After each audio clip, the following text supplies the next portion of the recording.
Hridaya Kamalamati Rajitam Nirvikalpam Sada Kila Bheda Tetameka Swarupam Prakriti Vikriti Shunyam Nityamananda Murti Vimala Paramahamsam Ramakrishna Bhajama. I meditate on Sri Ramakrishna, the ever pure, the exalted sannyasin called the Paramahansa. He always shines as the unmodified, ever blissful, immanent self in the lotus of my heart, an incarnation of the one supreme self. He is beyond the diversifying effects of time, space, and causation. Sri Ramakrishna exists, transcending the qualities of nature. Good morning, everybody, children of God. My pranams to senior Swamis, Atma Vidyananda, Atma Tattvananda, my brother monk, Swami Mahayogananda, and all, like I said, children of God. We're going to speak today on Sri Ramakrishna as the goal, our goal. Humans are more goal-driven than any other creatures. We are cognitively oriented towards traveling from point A to point B. And we need to know where we are going and why we are going there. That's primary. Then what's the world made of and what's my place in it comes next. But then people have various goals. Let's eat and drink and be merry. Oh yes, but that's been tried for thousands and thousands of years by millions and millions of people, and it's an illusion. But yet, as you say, we can't give up our illusions. Besides, how can we try to be happy when there are millions of people who are unhappy? They are starving, they are hungry, they are without food or clothes, shelter. How can we be so selfish? And then we have people who would like to go to heaven. That's another goal. A lot of people would like to go to a place where it's heaven, heavenly, and I don't have to struggle and all these things. Okay, that's a good goal. Even those who are pseudo-religious would like to go there. Somewhere deep down, there's a kind of a hope. There are people who don't even know what life is, forget goal. But we, human beings, are innately oriented to look for perfection, to seek perfection. That is the goal. And the burden of my talk will be this, that Sri Ramakrishna is that perfection. Sri Ramakrishna says the goal of human life is to seek God. Oh, there we are. Now we can pin down where exactly we need to go, what our goal is. God. Well, today's humanity is struggling and traveling rather through these struggles to a higher and higher evolution. The path is through yoga. We as a species, after the Ice Age, we have just come out and we are redefining ourselves and redefining the environment. We just need to look around to see. It's a fact. We today are more comfortable with rational lines of thought. That's the reason why any form of fanaticism or just blind beliefs are distasteful. Beliefs are what? Belief is something that you do not know. When you have a non-knowledge, you have something called belief. I believe. You don't really know, so you believe. We are cognitively more developed than our ancestors were, which is a good thing. Human society is networked today. You cannot escape this. It's wonderful. We're slowly growing into this. And this networked society has raised human consciousness as well as the collective intelligence. This is the perfect time for yoga, the science of yoga, to take roots. It was probable that these scientists of yoga, Patanjali and the rest, they have experimented with this methodology, and they found that for yoga, you need to be extremely cognitive, daring, analytical, and the rest. You've got to face yourself. That's the biggest challenge. Another reason why I would like to put forward that yoga is the path is because there's a kind of a revival about the concept of that eternal logos or the Shabda in Indian philosophy, the sound Brahman.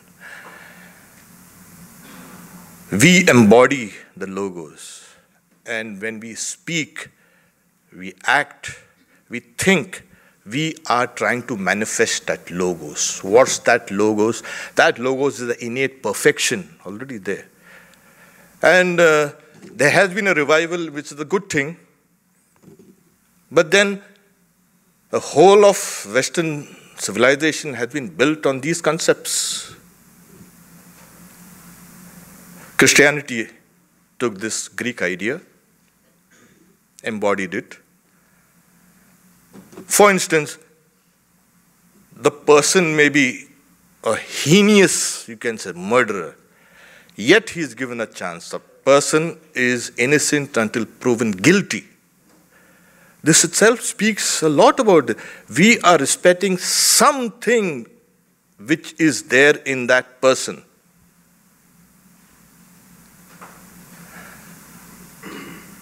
And once we can do these things consciously, manifest this logos, this perfection, the task becomes much easier for us to take the path of yoga.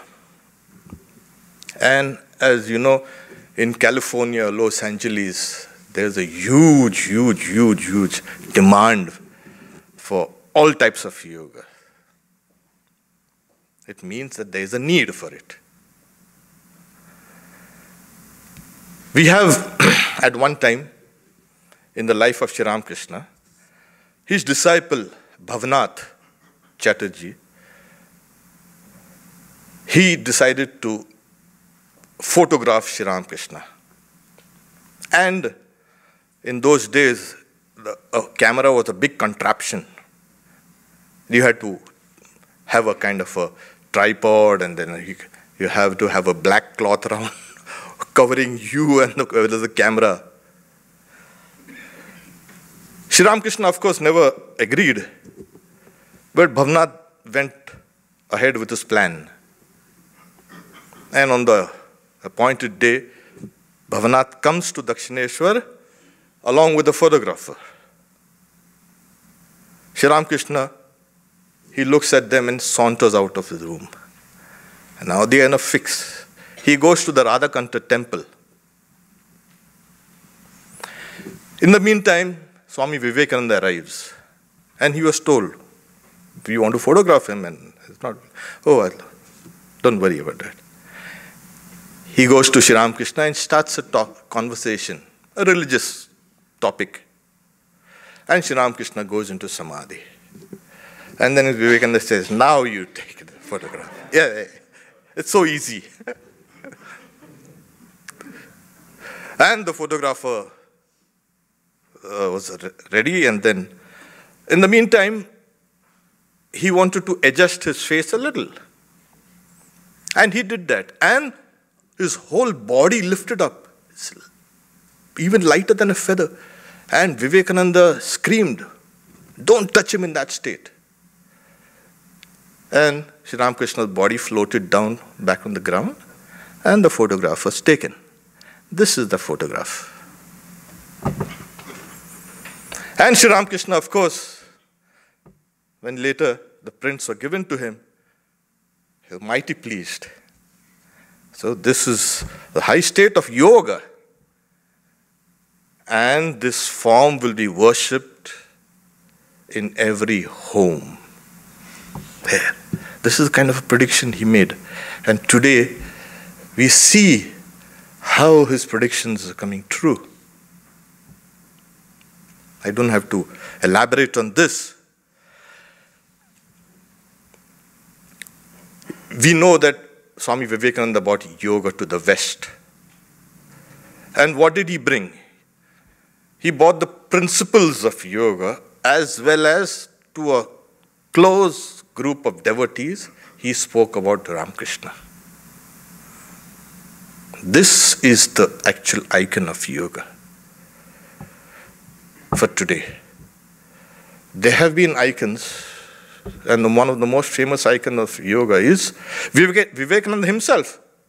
And for a long time, more than 2,000 years, we've had the Buddha. Here we are. You look at the picture of Buddha or Ramakrishna. Something deep within us stirs. This is not a kind of inactive state. It's a dynamic state. And we can recognize this. We are, as it were, reacting to the excessive externalization of our minds and our societies and our civilizations. This externalized activity has led to wars and corruption and desiccation of the environment. We've had enough of this. Enough of this struggles. Why do you have to go and bother? Why this greed?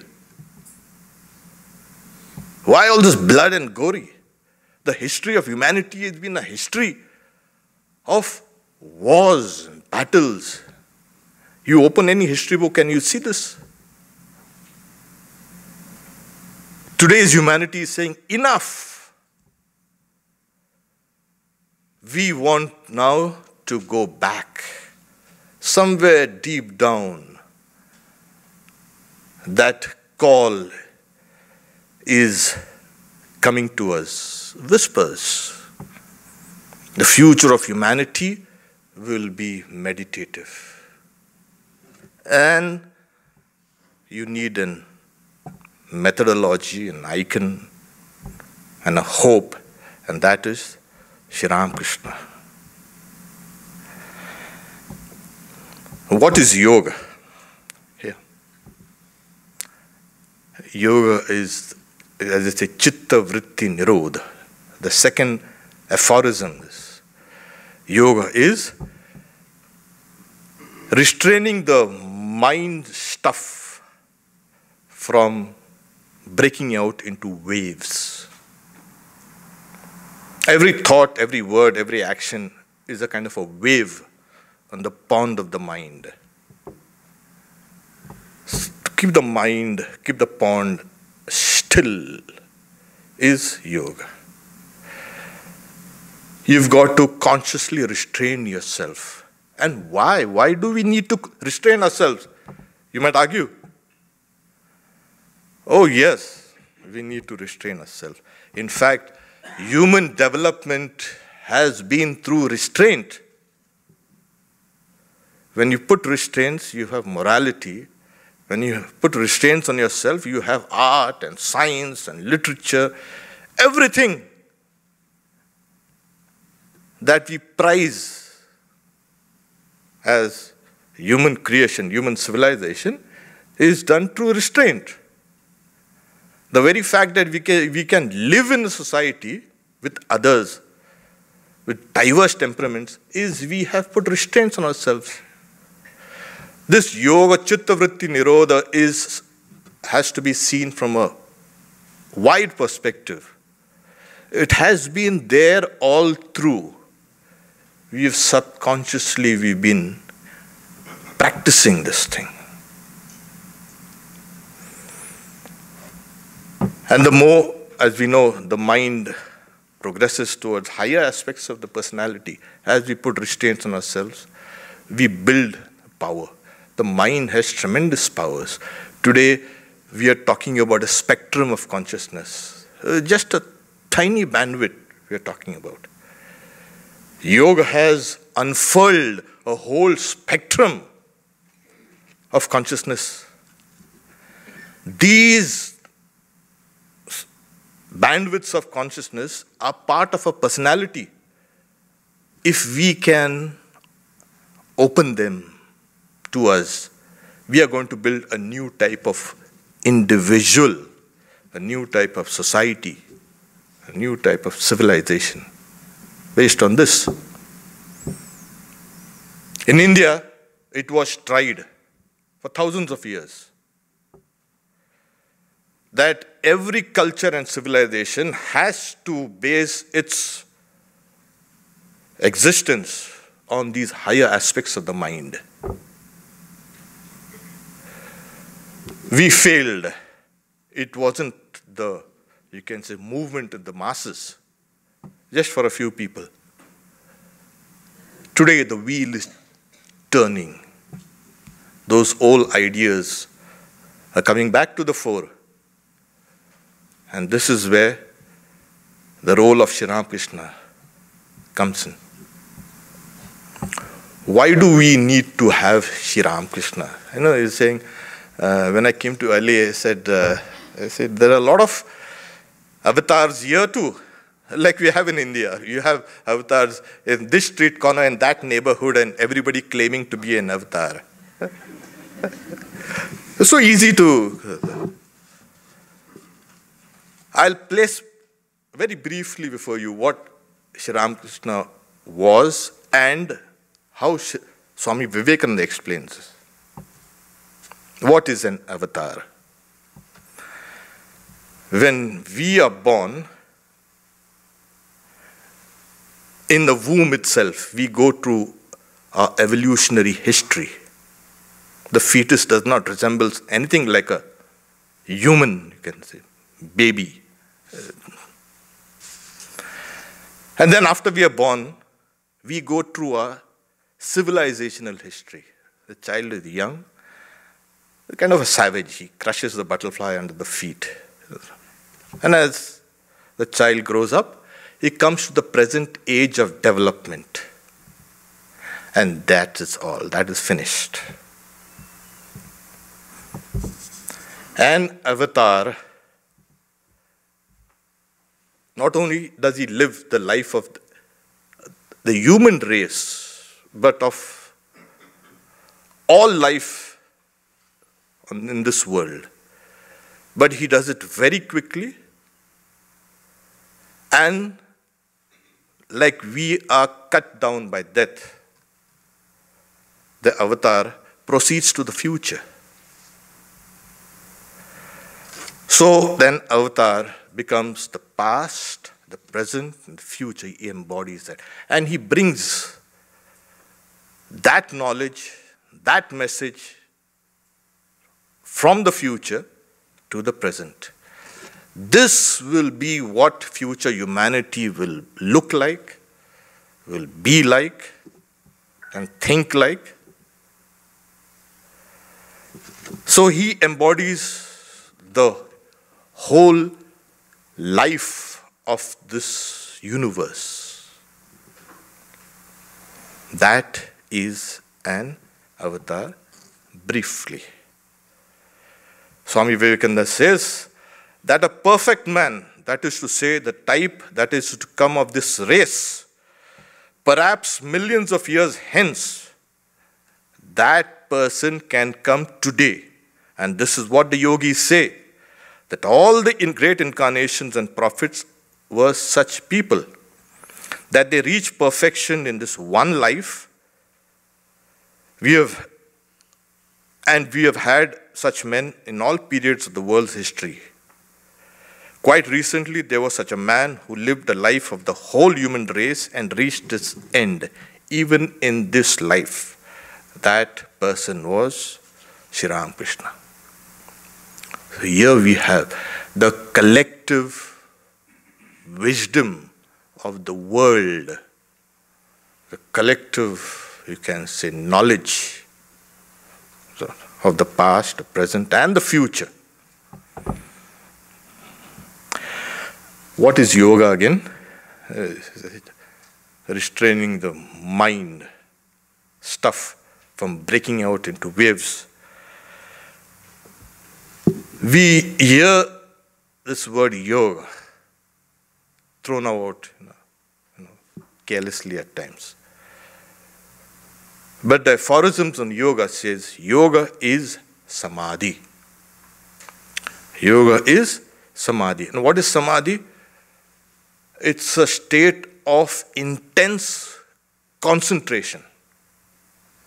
So intense that the body cannot keep up to that intensity, and it shows signs of advanced hibernation or even death. A doctor, Mahindralal Sarkar, he puts a stethoscope on Ramakrishna's heart and finds no heartbeat. Another doctor, to double check, he puts his finger in his and tries to touch the eyeball. He touches the eyeball and there's no reaction. That intense concentration was what Sri Ramakrishna had even as a child. And when he came to his guru, Totapuri, rather his guru came to him. He initiated him into the highest practices of the Upanishads and made him meditate. They had built a kind of a small hut, and Sri Ramakrishna meditated. And he goes into that highest state of concentration. And in that concentrated state, his body becomes like dead wood, of course. Totapuri leaves that small hut, and like a sentinel, he waits outside the closed door. He closes the door. Nobody should disturb. 3 whole days passed. Totapuri was amazed. He opens the door and sees Sri Ramakrishna still sitting in his meditation posture, oblivious to everything, dead rather to the world. In that state of intense concentration, which Sri Ramakrishna was, Totapuri checked for signs. There are some signs in the body to suggest that This is the state of Samadhi. He checks all, because he is an expert in this. He checks and he says, wow, kya daivi maya, that is, what divine maya. He succeeded in 3 days. I practiced this for 40 years. And then Totapuri commenced trying to bring his mind down from that state of intense concentration. What happens in that intense state of concentration? In that state, as I mentioned, there's a whole spectrum of consciousness waiting. They merge there. The body is like dead. Inside, there's tremendous knowledge. The knowledge of the whole universe comes to the yogi. So Sri Ramakrishna internally is that, identified with the universe, the universal knowledge, universal consciousness, while the body is there. It's kind of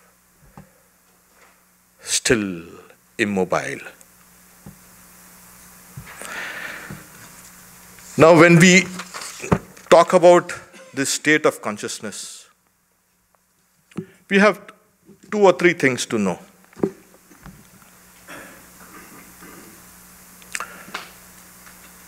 After Totapuri leaves,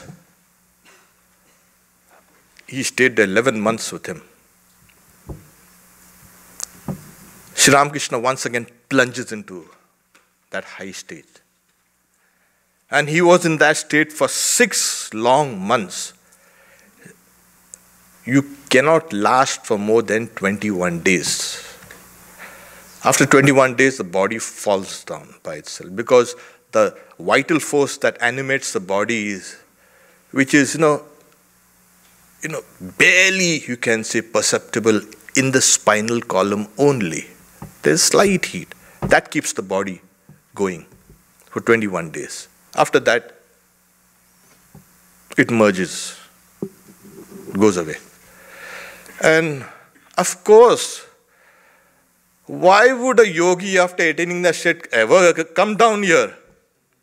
Who bothers about this thing? That person is saturated in bliss. The person becomes universal. But in that state, he gets a command from the Divine Mother, whom he worshipped all his life.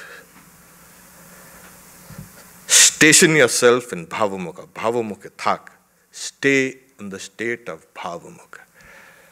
Now, what is Bhava and what is Mukha?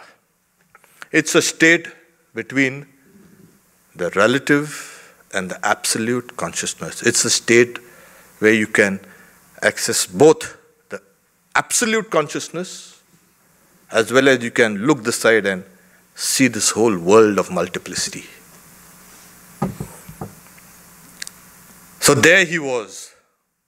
He had to, not only one time, but 3 times he was told. At times Sri Ramakrishna also was disobedient.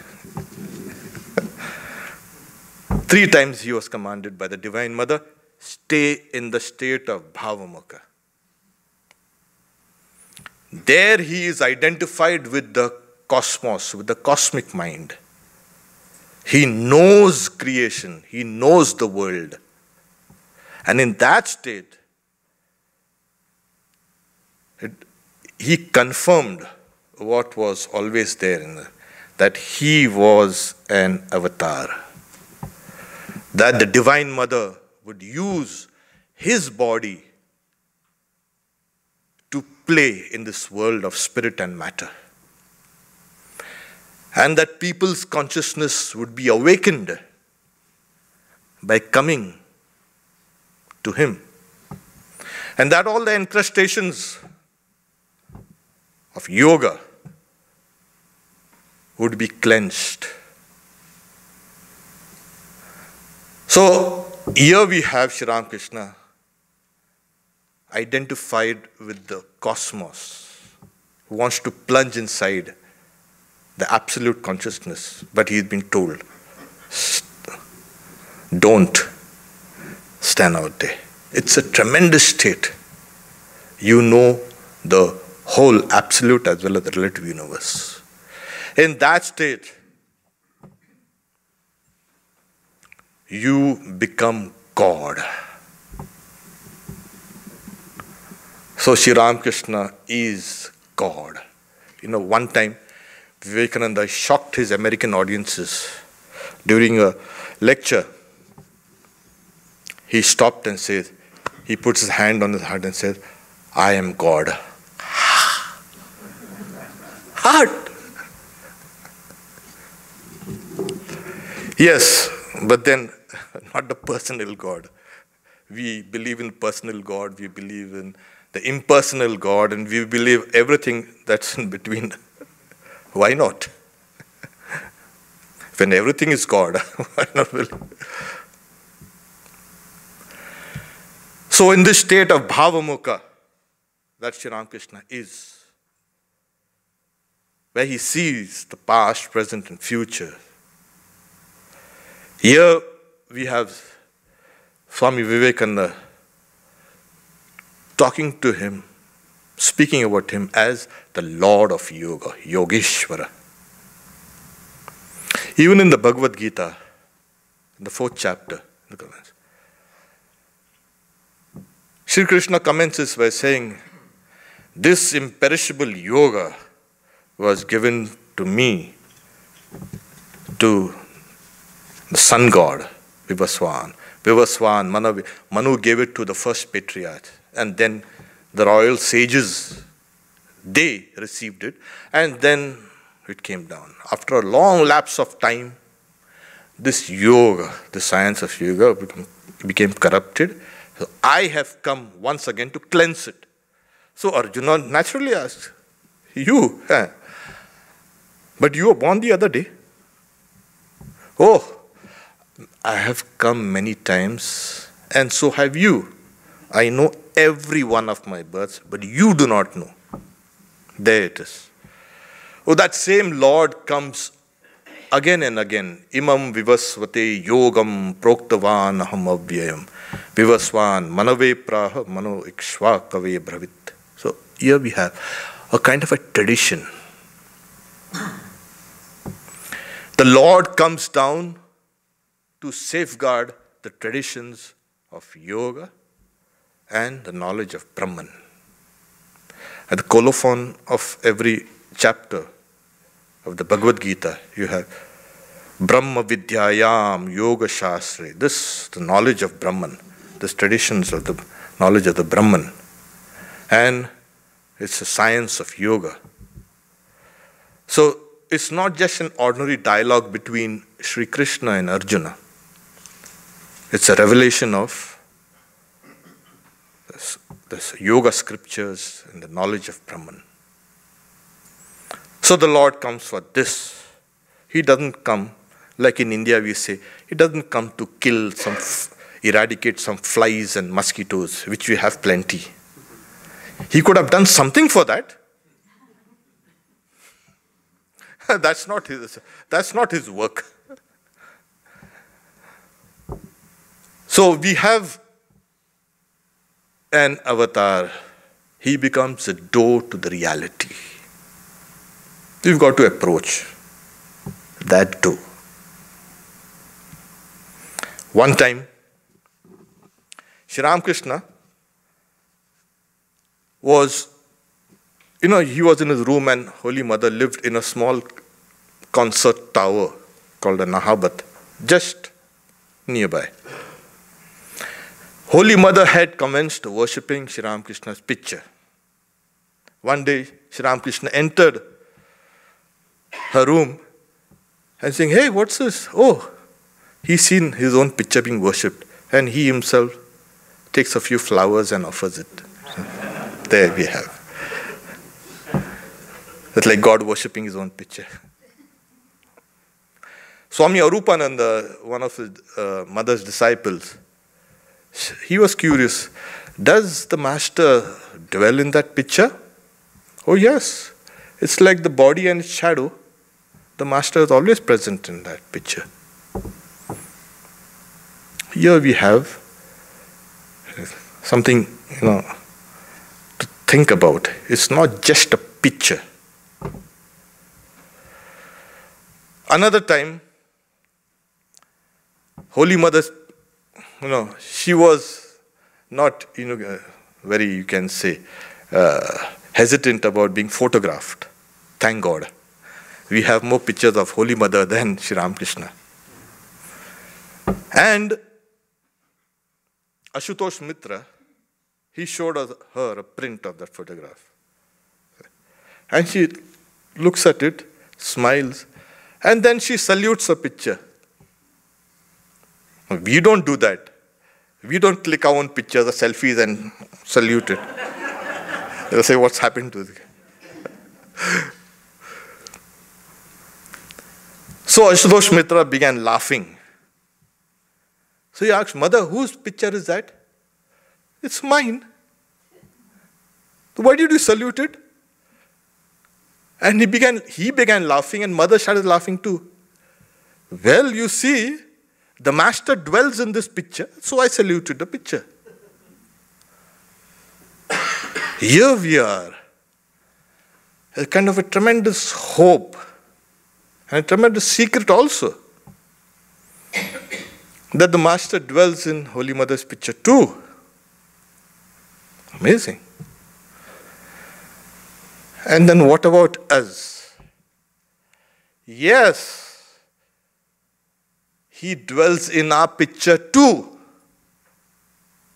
You can take a selfie and salute it. You are saluting the master. If you can remember that, that's spirituality. So, if we can look at the picture of the master and see ourselves in that picture, then you have reached the goal of yoga. Oh yes. Do we see ourselves in that picture? Not yet. Do we see Sri Ramakrishna in our picture? Not yet. He's made it so easy and simple. This is an icon of yoga. It's a supreme, you can say, state of the universe. God is embodied as this. And we just need to, as Sri Ramakrishna says, you just need to know two things. One is who I am and what's your relationship to me. As simple as that. Now we know what, in a kind of an intellectual way, not only intellectual, there is something within us that kind of recognizes a reality.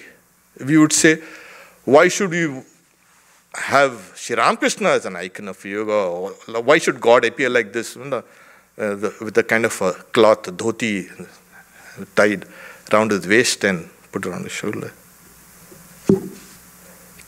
But reality transcends all cultural barriers.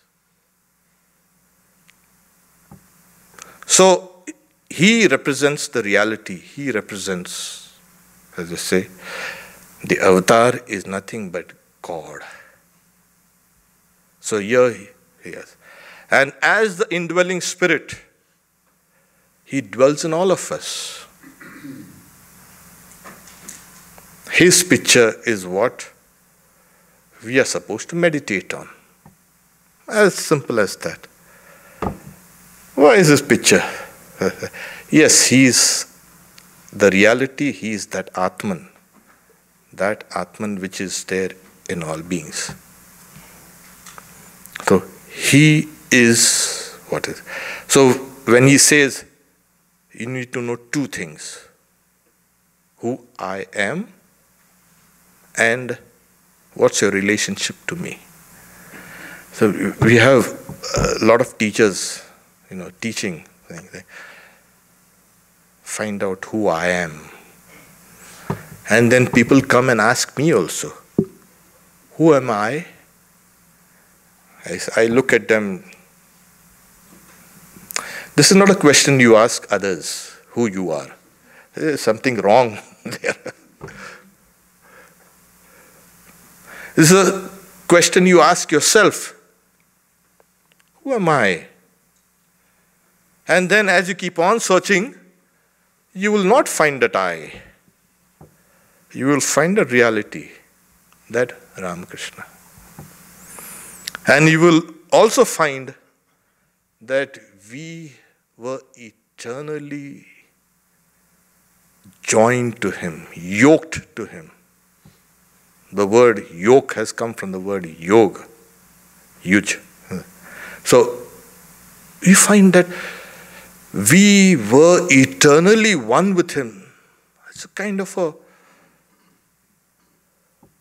maya or dream or unreality that makes us feel that we have been separated or we are separate. And we've been going around and playing with as they say, silly, you can say, desires. Finally, we come down to this. And since there are innumerable people, each one of us, if we can think of ourselves as embodying that divinity, and that divinity has become manifest in this way, this world, this is divinizing the world. This is divinizing life. And if we can build a society, a civilization, our lives, on this aspect of reality, not this shifting sand of reality. People have come and gone, kings have come, emperors have come, great conquerors have come and gone. They say even Brahmas have come and gone. Brahma is the highest soul in the relative universe, where his one day is creation and one night is destruction. Such people have come and gone. What to speak about ordinary human beings? So if we can build this on the higher aspects of our mind, higher aspects of our reality, we will build a society and a kind of a mold which will be easily accessed by people who are coming after us. The world has been waiting. They say, or everybody is waiting for the second coming. People are waiting for the second coming of Christ, and the Mohammedans are waiting for their prophet will come again. One of their prophets will come again. And everyone is waiting at the end times. Just yesterday we were talking about end times. We don't have to worry about these things. So slowly, people are now getting oriented towards this form of, you can say, worship. A couple of days ago, we had been to the Hindu-Christian dialogue, Hindu-Catholic dialogue, and the subject of the topic was Christian meditation. Here we are. We're very happy about all these things. You're going to meditate? Yes, please come. Subconsciously, we are being oriented towards this kind of meditative lives. Search inside. There is a new dimension to you. And as I said, as we slowly keep on moving towards our inner realms, we will find Sri Ramakrishna. Sri Ramakrishna, as we know, is nothing but a kind of an icon, a doorway, as we enter into this doorway, higher and higher and higher realms of reality open up. This is not the entire picture of Sri Ramakrishna. This is not the entire reality of Sri Ramakrishna. This is just a kind of a beginning. And as we proceed, we will find He whom we had been searching in places outside of ourselves is within ourselves. And the last word, as the Upanishads say, is Tat Tvamasi, you are that. You are the path, you are the goal. Sri Ramakrishna is the path, Sri Ramakrishna is the goal. Dive deep, Sri Ramakrishna is saying, dive deep, O mind, in the ocean of God's beauty. And there you will find the rarest pearls. So we need to, once again, orient our perception in a way that we look at ourselves differently, we look at this universe differently, and look at God differently. Om Shanti Shanti Shanti Hari Om Tat Sat Sri Ramakrishna Arpanamastu.